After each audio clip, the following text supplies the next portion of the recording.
Olá, bom dia a todos vocês. Estamos dando início a mais uma videoaula.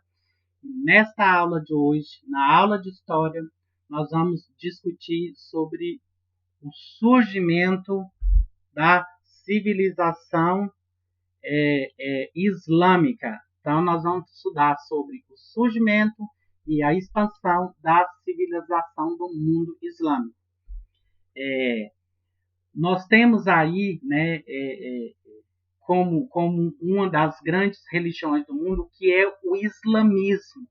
Então, nessa videoaula de hoje, nós iremos, então, fazer um estudo desde a origem, né, da sociedade islâmica, como que ela passou pelo processo de expansão até chegar aos dias de hoje.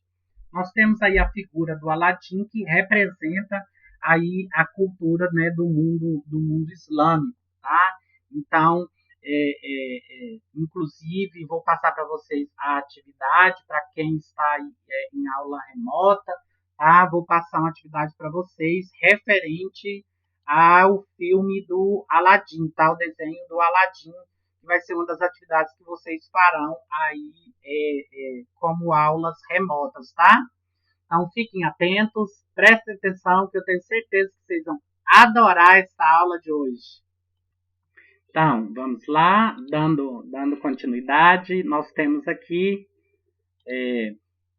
primeiro, né, nós temos então o mundo islâmico, né, como que surge aí o mundo islâmico, né, quem foi um dos precursores aí do mundo islâmico. Acredita-se, gente, que um dos responsáveis aqui pela criação do mundo islâmico foi o Abu Bakr, né, que depois, com a morte dele, o Maomé passa a difundir aqui a religião islâmica. Então, gente, é denominado essa expressão mundo islâmico, né, ou mundo muçulmano, o conjunto de países, né, que tem como principal religião a religião islâmica. Então, todos aqueles países, né, que fazem parte ao islamismo, né, usa-se a expressão mundo islâmico. Atualmente, gente, a gente sabe-se que cerca de 1,6 bilhões de pessoas, ou seja, a quinta maior população mundial do mundo, é seguidora aí do islamismo. Islamismo esse, gente, que nós também podemos chamar de muçulmanos, tá? Os muçulmanos, né, eles são islâmicos, tá? Então, grande parte do mundo islâmico, gente, encontra-se no Oriente Médio e na África, né? Então, é um dos continentes que mais tem, aliás, uma das partes do mundo que mais tem a religião muçulmana é aí o Oriente Médio e na África. Ela foi para a África durante aquela política de expansão liderada pelo Maomé. Tá? Mas nós temos também outros países que têm a presença de muçulmanos, como na Europa, né, aqui na Europa Oriental, até mesmo nas Américas, né, encontra-se seguidores aí da religião muçulmana. Né? Então, no Brasil, por exemplo, em São Paulo, nós temos aí, né, a presença dos muçulmanos, né, nessas localidades. Até em Goiás dizem que tem uma comunidade, né, muçulmana. Aqui, gente, vocês têm então um mapa do mundo islâmico, né? Então, quais são os lugares, né, que nós temos maior e menor presença de muçulmanos? Nos lugares brancos, né, nós temos aí menos, né? Nós não temos quase nenhuma. No verde mais claro, nós temos 50%, no verde escuro, né, nós temos aí 100%, né, do Islã por país. Então, nós temos aí os sunitas, né, que faz parte, né, desse grupo islamista, que são tribos, são etnias, né, islâmicas, né? Então, nós temos as etnias sunistas, as etnias xiitas, os ibadis, né, que vocês podem ver aqui no gráfico. Né? Então, o que está de azul aqui é onde tem a presença dos abadis, onde que está de verde nós temos os sunitas, tá? voltando aqui, onde que está de verde mais claro, nós temos menos presença, e onde que está de verde, mais a presença de sunita. E aqui de vermelho, gente, né, é os xiitas. Onde que está de vermelho mais escuro, nós temos mais xiitas, e onde que está de vermelho mais claro, nós temos menos xiita. Então, esses são os 3 grupos étnicos que fazem parte do islamismo, né, que está presente aí em várias partes do mundo. Então, aqui, gente, nós podemos observar no mapa mundi, né, que a grande maioria, né, das áreas, né, aqui mundial tem a presença, né, da religião muçulmana. Até nessa parte aqui da Oceania, aqui, ó, nós temos a presença da religião, né, muçulmana. Agora, as origens do islamismo, né? O que levou a origem, né, aí do islamismo? O que contribuiu para o surgimento, gente, dessas civilizações? O islamismo surgiu na Península Arábica, né, na Arábia, que hoje é a Arábia Saudita. Então, o islamismo surgiu nessa região por volta do século VII, sendo seu criador, né, o Muhammad Mohammed. Lembrando que eu falei para vocês, né, que ele deu sequência, né, ao trabalho do seu sogro, né, o sogro dele chamado de Abubeker, né, que começou lá, né, a praticar aí o islamismo, mas em pequena escala, e aí há relatos, né, que o profeta Maomé, né, durante a noite aí que ele estava dormindo, ele teve o sonho do anjo Gabriel, que veio até ele e deu para ele a missão de construir uma nova religião. Isso é o que está na crença deles, tá? Eles acreditam nisso. A Península Arábica, a gente possui quinto sexto da sua área total desértica com clima seco e quente, ponteada por pequenos oásis. Então, a Península Arábica, gente, é uma região extremamente desértica, o clima é seco e muito quente. Tem alguns pontos de oásis, tá? Alguns olhos de água, né? Alguns pontos de vegetação muito rara, né? Então, é uma região extremamente deserta. Os árabes, gente, eles são de origem semita. Primitivamente, vivia em tribos patriarcais sem uma unidade política. Ao todo, eram 300 tribos, divididas entre beduínos, nômades, citadinos, urbanos e sedentários. Né? Então, os árabes são de origem semita, né? Eles, né, primitivamente, eles viviam em tribos e eram governados pelos patriarcais. Né, os patriarcais são os pais, o chefe, o mais velho aqui daquela comunidade, né, são distribuídos aí em 300 tribos, né, entre elas beduínos, nômades, citadinos urbanos e sedentários. As tribos beduínas. Os beduínos, gente, são aqueles errantes que viviam no deserto, tá? Que ia de caravana em caravana, tá? Então, esses são o grupo dos beduínos.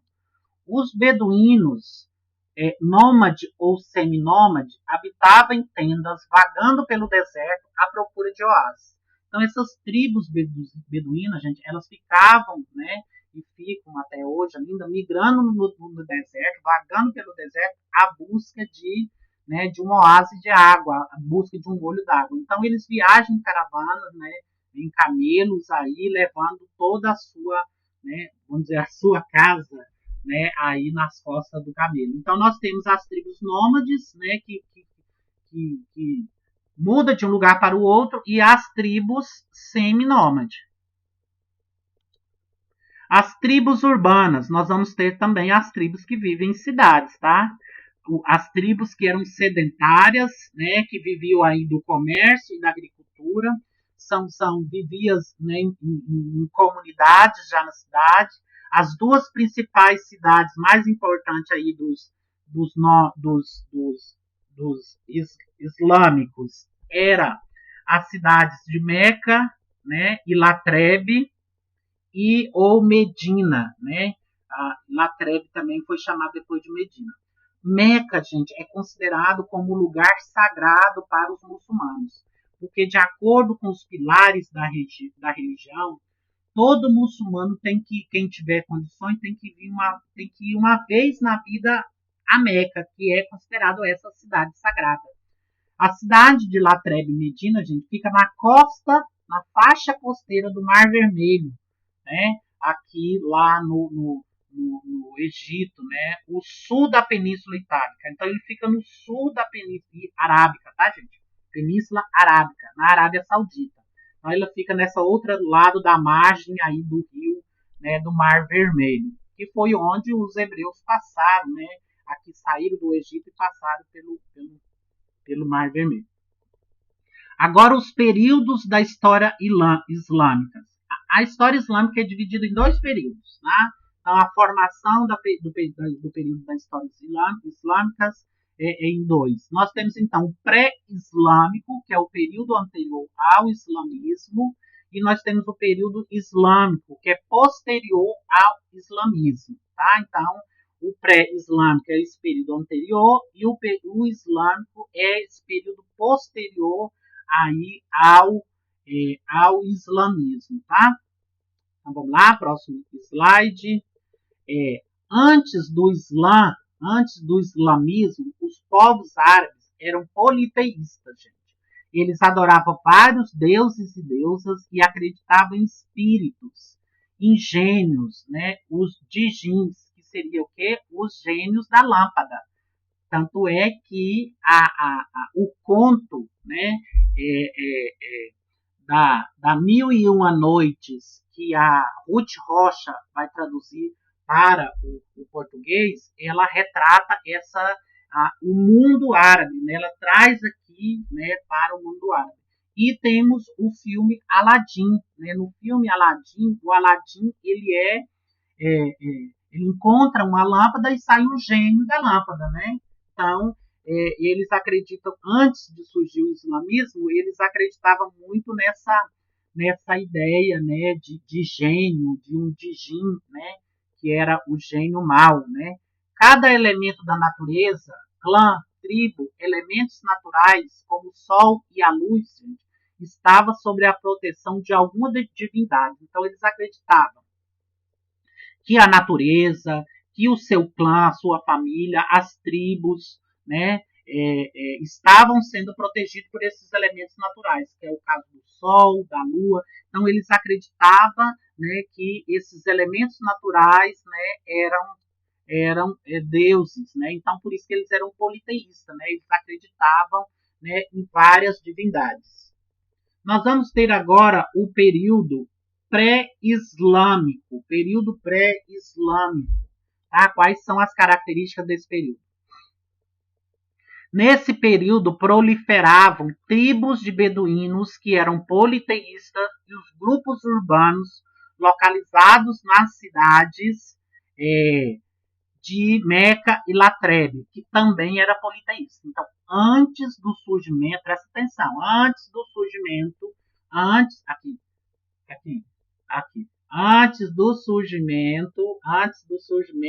do islamismo, todos esses povos que viviam em Meca e Latrebe eram politeístas, acreditavam em vários deuses, acreditavam em várias divindades, tá?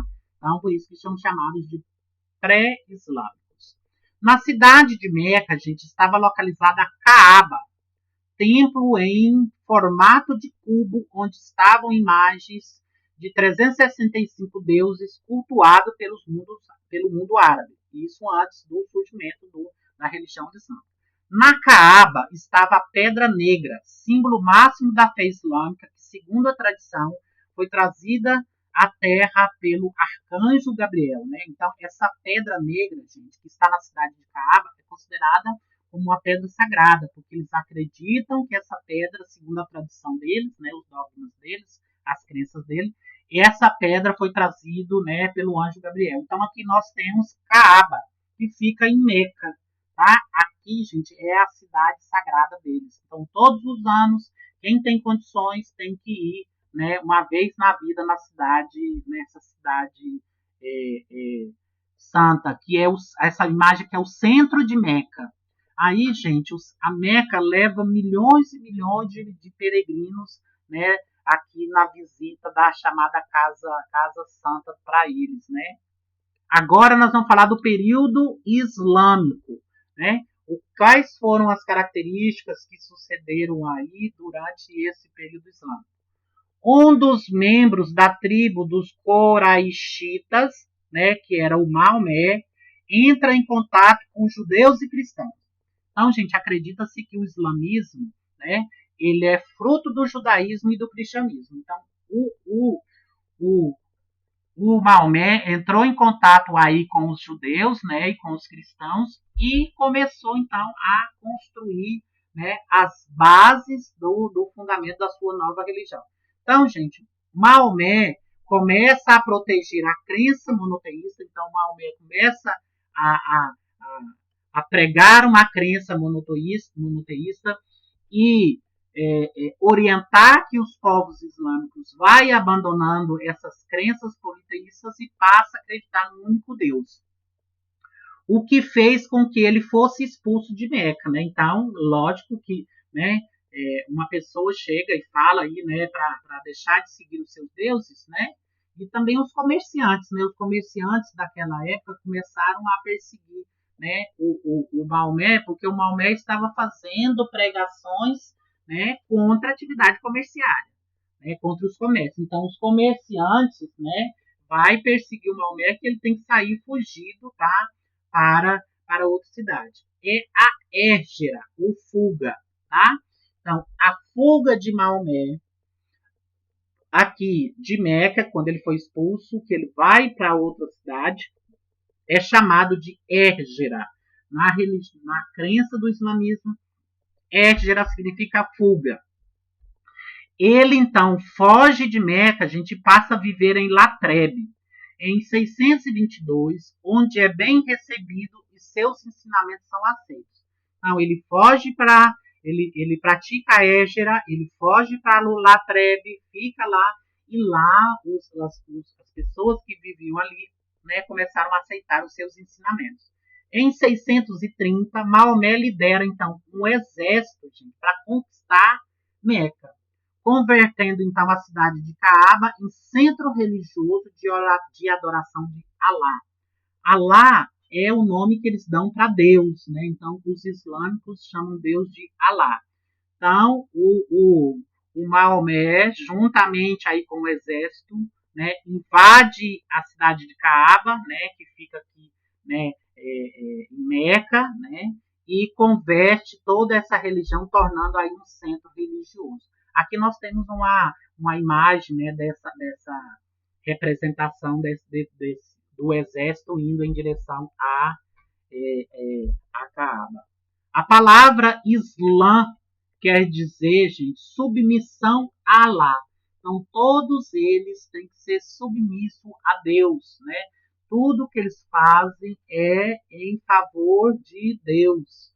E o muçulmano é o seu fiel. Então, o nome do fiel, que faz parte da religião islã, é chamado de muçulmano. É igual não tem a igreja católica, o membro que faz parte da igreja católica é um católico ou uma católica, tá?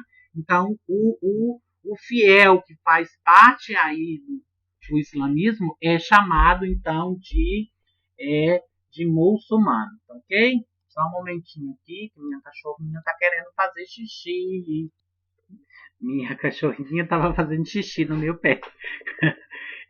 Então, gente, os seguidores, né, seguidores de Alá, né, chamado, o fiel é chamado de muçulmano. Essa doutrina religiosa, gente, ela tem aqui alguns pontos essenciais, tá? A fé islâmica. Primeiro, quais são esses pontos essenciais? O livro sagrado deles é chamado de Corão, ou de Alcorão, e o profeta islâmico é Maomé ou Muhammad, tá? Então, o livro sagrado, mais uma vez, é o Corão ou Alcorão, e o profeta do islamismo, que criou o islamismo segundo a vontade de Deus, é chamado de Maomé ou de Muhammad, tá? Aí, segundo a tradição hebraica. Só existe um Deus, né, na doutrina deles, nos pontos essenciais da doutrina de sua religião. Existe um único Deus que eles chamam de Alá, e o Maomé é profeta. O fiel deve fazer 5 orações diárias, né? Então, em qualquer parte do mundo que um muçulmano estiver, ele tem que parar o seu serviço, colocar o tapetinho no chão, ficar em direção à Meca e fazer suas 5 orações diárias. Tanto é, gente, que hoje, em qualquer parte do mundo que tem, né, muçulmano, que trabalha em empresa, eles estão garantidos por lei, né, para poder parar aí os minutinhos, né, e fazer aí as suas orações. A doutrina ainda prega a misericórdia e a generosidade com os pobres, os órfãos, as viúvas. Eles devem dar esmola, é um dever do fiel, para aqueles que têm condições, né? Então, eles é obrigado a praticar a caridade, é obrigado a ser misericordioso, generoso e dar esmolas aí para os pobres, para os órfãos e para as viúvas. Eles também, gente, faz parte da doutrina deles a prática do Ramadã. O Ramadã é jejuar durante um mês. Então, durante um mês, eles fazem o jejum. Eles ficam das 6 da manhã às 6 da tarde, né, só tomando o chá, o chale, né, deles, o chá, né, e após as 6 horas, quando o sol cair, é que eles podem se alimentar. Não se alimentar com fartura, tá? Aí tem os tipos de alimentos que eles podem consumir, ok? Então, essas são as bases da doutrina aí até agora que nós já vimos. A outra, gente, eu já citei para vocês que o fiel, ele deve, né, peregrinar pelo menos uma vez na vida para Meca. Né? Então, todos aqueles que tiverem condições, né, tem que ir pelo menos uma vez na vida aí na cidade de Meca, que é a cidade religiosa, né, dos muçulmanos. O Corão. Alcorão. A leitura do Alcorão, gente, ou a palavra, né? Então, o Corão, o Alcorão, é onde que está o quê? A palavra. Então, Alcorão significa a leitura ou a palavra, né? A palavra de Deus. O Alcorão é o livro sagrado dos muçulmanos, junto com a Suna, né? Então, tem o livro de Suna aí com os principais dogmas, né? Que eles têm que seguir. No Corão, no Alcorão, estão os principais ensinamentos e revelações feitas por Maomé e por Alá, né? Então, que Alá, Deus, usou o anjo Gabriel para revelar para Maomé que ele deveria criar essa religião. Os ensinamentos do Corão, gente, eles são de ordem religiosa. Então, a política, o comportamento social dos muçulmanos, gente, está muito intrigados ou muito ligados à questão da religião, né? Aqui formando então uma classe social formada pela Sharia. A Sharia é a lei no qual eles devem seguir. Então a lei é chamada de Sharia. Muitos elementos do Antigo e Novo Testamento faz parte do Corão, né? Então o Corão ele tem elementos do Antigo Testamento e tem elementos, né, do Novo Testamento. Outra coisa importante, somente os homens podem, né, fazer a leitura, né? Os homens podem ensinar para as mulheres, mas quem pode manusear o livro Corão, né, é somente os homens. Aqui vocês estão vendo o manuscrito do Alcorão que contém parte da sura, né, terceira e parte da Égera, tá? Aqui, né, nessa imagem que vocês podem ver.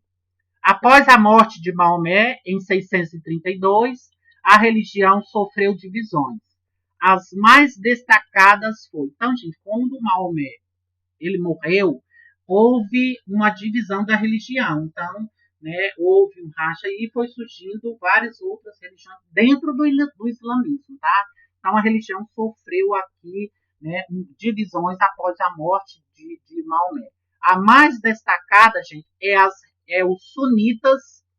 Para eles, o sucessor de Maomé deveria ser o califa, né, o rei, tá? A palavra califa na cultura muçulmana é chamada de rei. Exemplo em virtudes morais, com honra, respeito, trabalho, mas que deveria ser muito humilde ao reconhecer suas falhas em ações. Devem ser fiéis ao Corão e também à Suna. Os sunitas representam a facção liberal aqui, né, do Islã. E temos os xiitas, né?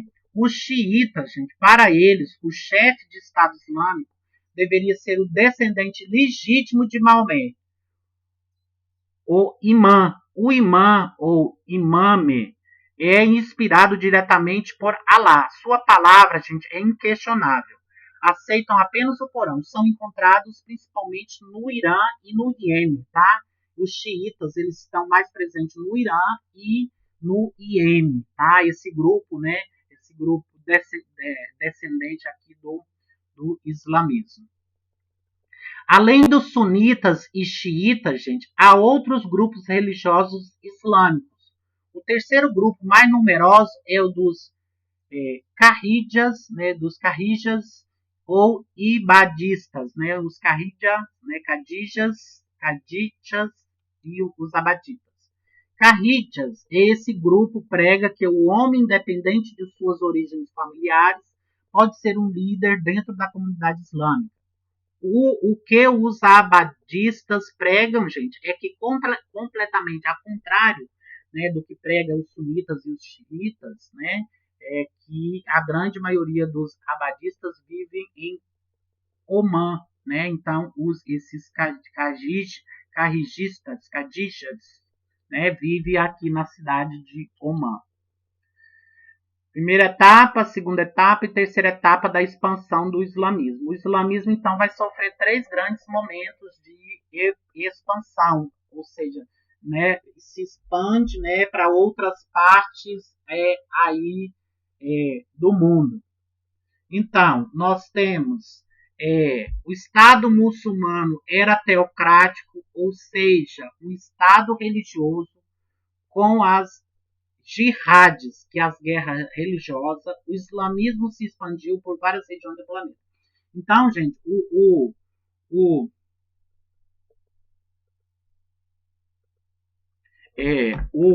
o povo islamismo, né, o povo muçulmanos, eles são teocráticos, né, eles dizem que o poder do rei é o poder divino, e eles vão praticar as jihadis, que essas guerras santas, para expandir o islamismo, para levar o islamismo para outras regiões do planeta.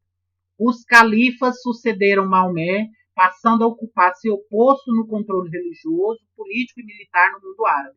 Então, esses califas, gente, passou a ser como, né, um rei aí, né? O califado exercia um papel de reinado.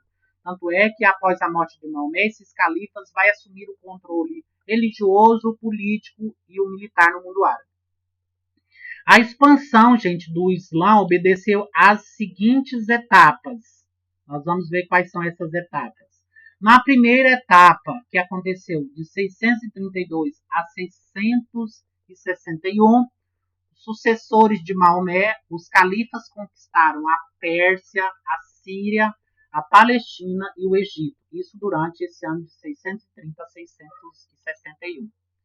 Depois nós temos a segunda etapa, né, de expansão do islamismo, que aconteceu de 661 a 750. Os califas omíadas dominaram a política, transferindo então a capital para Damasco, na Síria. O poder passou a ser hereditário, os califas passaram a agir como monarcas absolutistas. Né? Então, esses califas passou a ser rei, né? Tendo aí o poder hereditário passando de pai para filho. Nesse período, gente, os califas umíadas foram conquistados, né? Nesse período foram conquistados territórios na China, no norte da África e quase toda a Península Ibérica na Europa. Depois nós temos então a terceira fase de expansão, né, do islamismo para outras partes do mundo. 750 a 1258 surgem as dinastias abássidas de origem persa. Bagdá passa a ser então a capital política aí, né, dos abássidas e a capital cultural e a capital do mundo islâmico, né, passa a controlar aí o mundo islâmico. Agora nós vamos mostrar aqui para vocês um mapinha, tá, com a expansão aqui islâmica. Opa, passou demais. Nós temos aqui de vermelho escuro a expansão durante a época de Maomé. Tá? Então, essa parte do mapa aqui, ó, é onde houve a expansão do califado, né, da religião muçulmana. A expansão durante o califado de Rashidun, né, em 632, 661, aqui mais, né, mais um marrom mais claro, um marrom médio, e a expansão do califado Umíada 661 a 750, né, aqui de marronzinho bem clarinho, tá? Então isso aqui é o mapa do processo de expansão islâmica para outras partes do mundo. O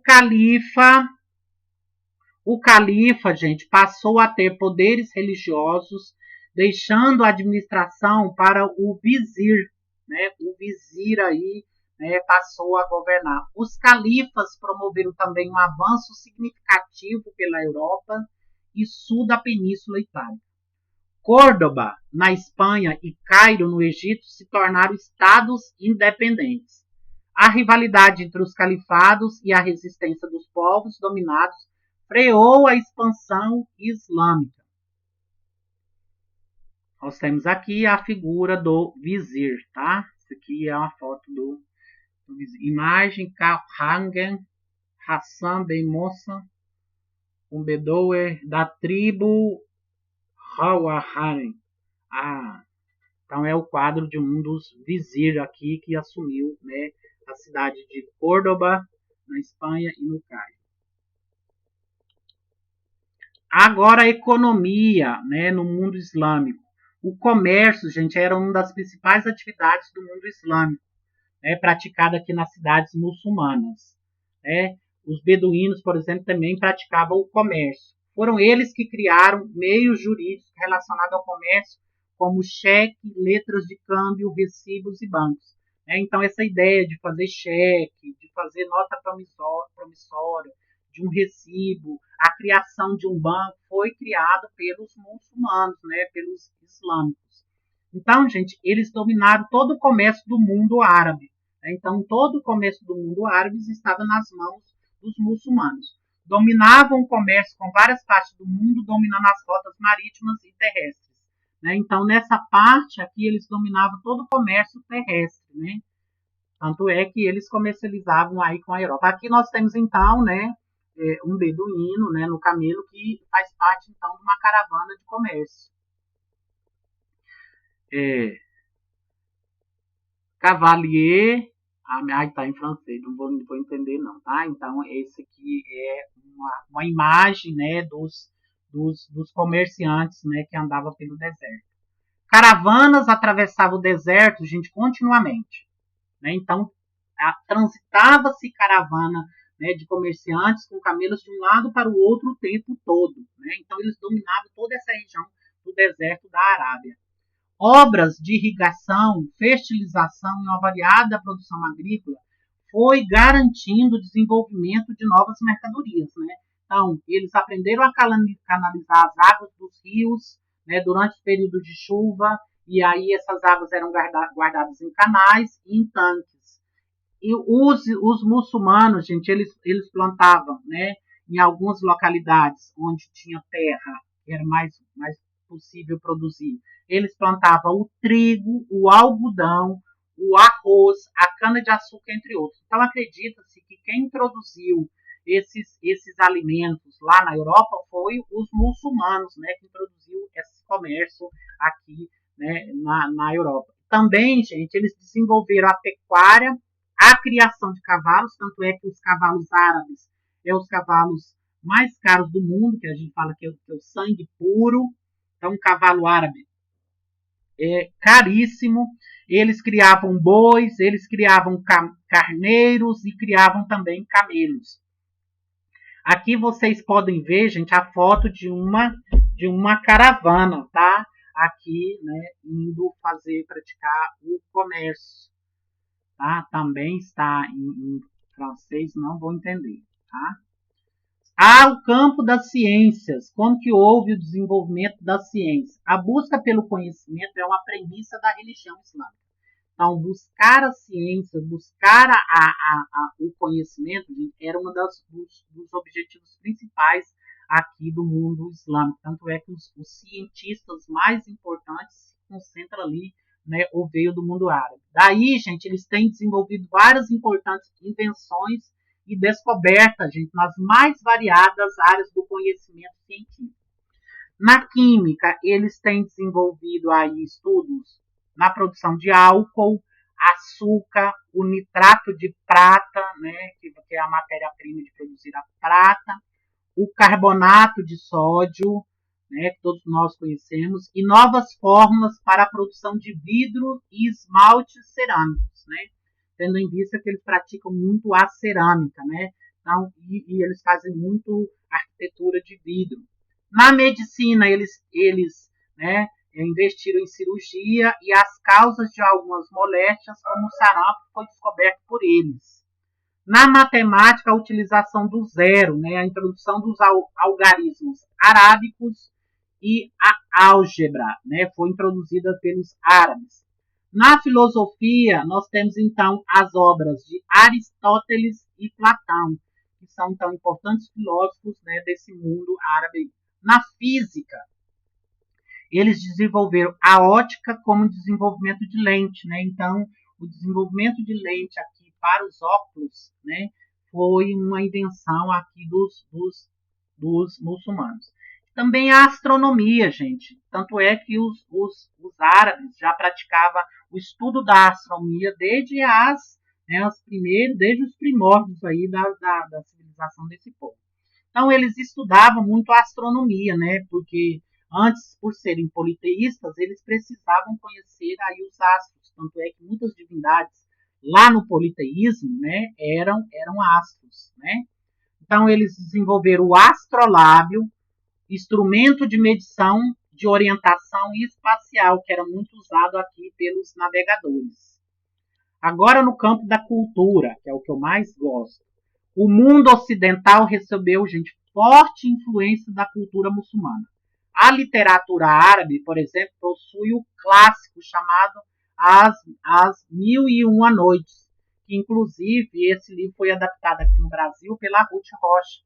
Inclusive a professora de português, se eu não me engano, vai trabalhar com vocês, né, essa obra, uma adaptação que é literário, né, que foi traduzido pela Ruth Rocha, As Mil e Uma Noites, que é inclusive inspirado, gente, o filme do Aladim, né? O filme do Aladim é inspirado nesse clássico árabe chamado As Mil e Uma Noites. A música árabe é bem característica, assim como a dança.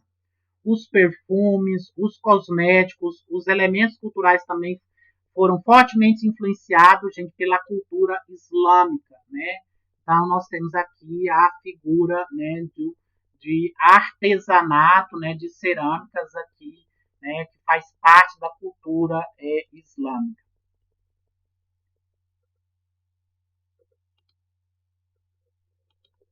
Agora nós vamos falar da culinária. Culinária islâmica. Tá?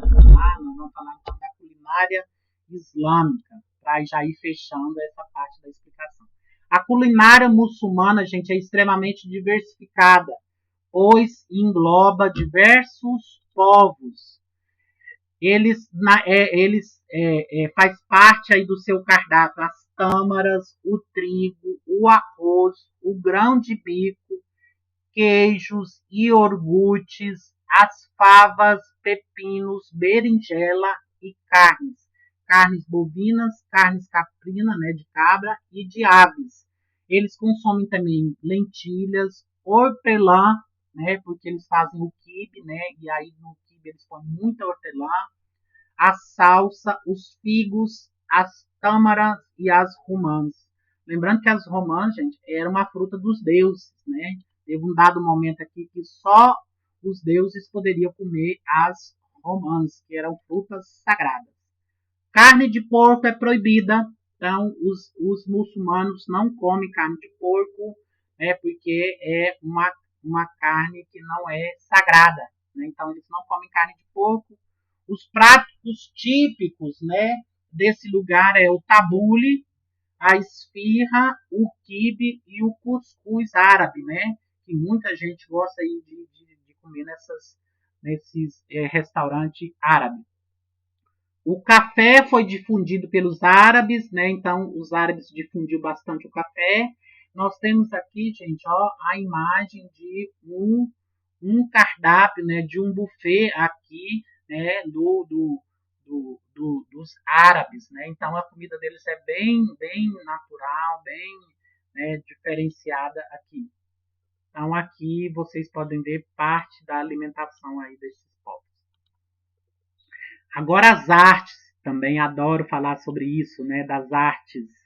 Os árabes desenvolveram uma arte, gente, riquíssima. Acredita-se que é uma das mais variadas, né, e iconográficas aqui, né, as artes que são restritas a representações de figuras humanas, né, aqui. Então, o desenvolvimento artístico, nós temos então os arabescos, que são aqueles desenhos, né, aqui circulares. Nós temos os mosaicos, né, que você vai construir uma figura a partir de pedacinhos, né, de cerâmica, de tijolo, de pedra, de papel. Nós temos a caligrafia, né, a caligrafia uma criação aí dos muçulmanos, então escrever, né, com aquela letra bonita, igual convite de casamento, né, então a caligrafia árabe tem muito isso. A tapeçaria, gente, os tapetes, né, são os tapetes mais caros do mundo, né, existe tapete feito de fio de ouro, tanto é que no filme Aladdin, né, o tapete é mágico, né, o Aladdin voa no tapete mágico, porque é uma alusão, né, aqui aos riquíssimos tapetes aqui, né, dos muçulmanos. A pintura e a literatura, gente, também são importantíssimos aqui, com grande destaque para o mundo árabe. Aqui nós temos, então, uma escrita, tá? Aqui uma caligrafia do mundo árabe. Ela é bem peculiar, bem diferente, né, a escrita aqui dos árabes. Aqui nós temos, então, um pouquinho, né, do artesanato, né, dos árabes, de cá uma pintura, de cá outra uma escultura, né, aqui belíssima, feita de vidro e ouro. De cá nós temos um tapete, né, que os tapetes representavam, eles desenhavam muito figuras, né, humanas, desenhos da história, né, então isso aqui é uma imagem mostrando um pouquinho da cultura dos árabes. Aqui nós temos então, né, o gênio, né, da lâmpada de Aladim, né, que voa, né, ele e o Aladim voa nesse tapete mágico, né, então aqui nós temos uma alusão a esse tapete aí riquíssimo, né. A arquitetura, gente, a arquitetura árabe deixou marcas profundas no mundo ocidental. Palácios na Espanha são célebres por sua beleza, construções, né, de técnicas como minaretes, jardins que são murados, os pisos todos ornamentados com mosaico, com cerâmica de mosaico, existem treliças em todas as janelas, azulejo, a presença de azulejo, né, aí nas obras arquitetônicas, que é o que vocês podem ver aqui nesse palácio aqui na lateral, né? Então, nós temos as mesquitas, né, que são os templos religiosos, os minaretes, né, os jardins todos são murados, há essa ornamentação aqui dentro com mosaicos, né, e a grande maioria da arquitetura muçulmana tem essas cúpula, né, essas cúpulas aqui que faz aí um semicírculo, né, as treliças nas janelas, como vocês podem ver, e os azulejos, né, as presenças dos azulejos aqui. Aqui nós temos uma ideia de um azulejo, tá? Aqui o desenho de um azulejo e aqui, né, as treliças que eu falei que são colocadas nas janelas, tá? Então de cá a foto de uma cerâmica e de cá a foto da janela com essas treliças, né, com esses arabescos que eu falei para vocês. Os arabescos, gente, é essas figuras aqui na lateral, tá? Que chamam-se arabesco. A herança islâmica no Brasil. Então, nós vamos concluir agora falando, tá, dessa herança islâmica no Brasil.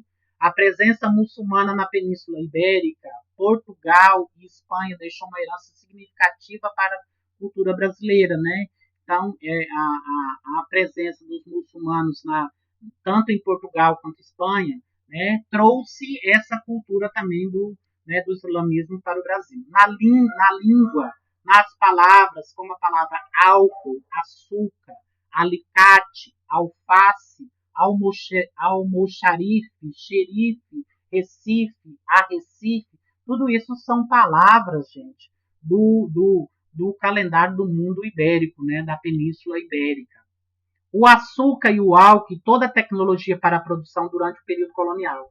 Então, gente, a produção da cana-de-açúcar no Brasil, né, que inclusive é um dos conteúdos do nosso projeto, né, que nós vamos trabalhar sobre o engenho, né, foi trazido pelos muçulmanos, né, os muçulmanos que trouxeram essa cultura da plantação da cana-de-açúcar e de fazer açúcar, de fazer os engenhos.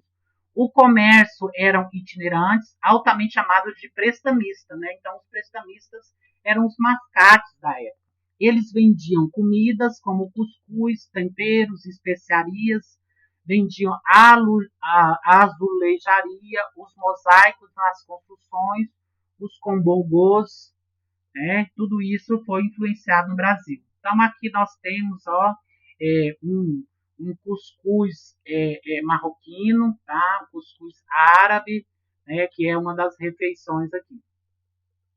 A maioria das críticas ao mundo muçulmano, gente, relaciona-se à limitada representação democrática com a significativa repressão aos direitos que se afastam das regras impostas pelas sociedades islâmicas.